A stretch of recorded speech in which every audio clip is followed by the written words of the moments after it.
If you have cedar siding or you're thinking about replacing cedar siding, watch this video. So we finished doing the roof. It's a GAF roof, and now we're repairing the siding, right? So it's real cedar siding, a couple of layers of paint that's on this, right? And then this is the original. So this is roughly around 40 years old, the cedar. And a lot of people don't know, cedar lasts a long time. It lasts 50, 60 years if you maintain it right. In certain areas of his house, it has to get repaired, right?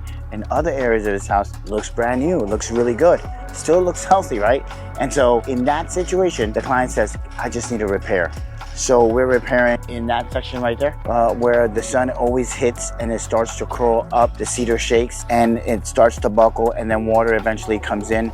So we did put a barrier there, and then now we're gonna install the new shakes. And then he says, in a couple of weeks, my painter is gonna come and he's gonna paint the whole entire house. But he told me I need to change these sections. So we came out to replace the section. So what does the repair consist of and how does it work, right? So generally we will start taking out all the shakes and see how we came up alongside.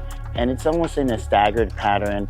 And then after we removed everything and the nails, obviously, then we're gonna install the Hardie wrap or any type of tie-vac and seam tape, and then we will put a wall flashing on the bottom, and then on top of the wall flashing there's going to be a gap so any moisture can come and escape out of, and then we will start installing the shakes. Now this is a piece of the shakes, right?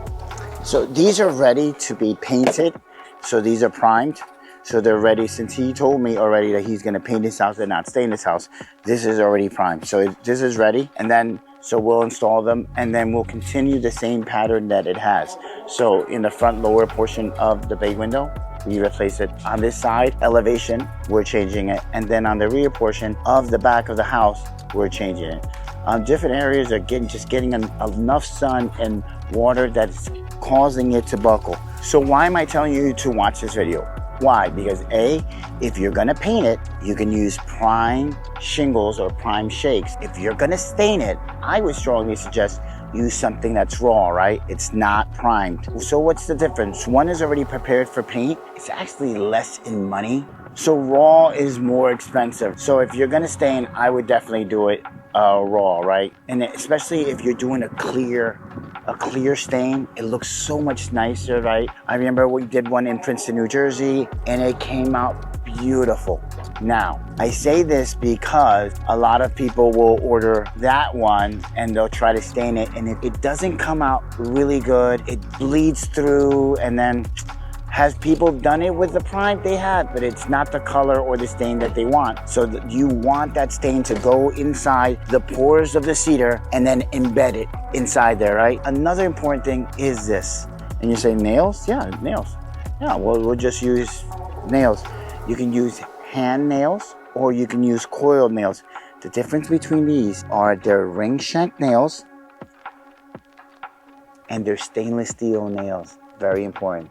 So a box of nails may cost you about $185 to $225 for these nails. If you get galvanized nails, it can work, but you will sometimes see some rust coming in between the shakes when the rain runs behind it. So if the repair is a lot, not like in this house, it may be just time to replace all of the cedar with brand new cedar if you're a wood lover, or James Hardie siding. And James Hardie siding makes the lap, and it also makes the shakes as well, or in other countries they say shingles. Let's take a look at the repairs of how it looks after. So this is actually a repaired section. So this is a 5-inch exposure. Very, very important, because the smaller the exposure, the more material you will need. Very important for a guy that's installing shakes, for the homeowners that are watching. So we call this weave.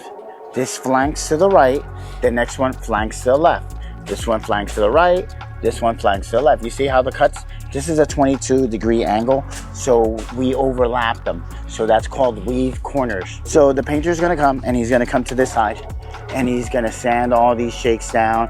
Obviously, he's gonna put a nice big tarp, and he's gonna sand behind the tarp, so anything that may be lead, if there is, will not go through the whole neighborhood and stuff, and he'll wear a mask, obviously, and he'll wood filler every single area as well. So this is what a repair consists of. If you're thinking about a repair, this is how the repair will go. If you're doing full sections, much easier for the guy, but if you're doing smaller repairs, they may charge you more because it's a harder repair to do. So you guys have to do the math, right? So if you do the repair, you do the painting, and it super exceeds then replacing the whole entire siding job, or it still comes under a little bit under $10,000 of the overall siding job, I would suggest save up the $10,000, $15,000 and do all brand new siding.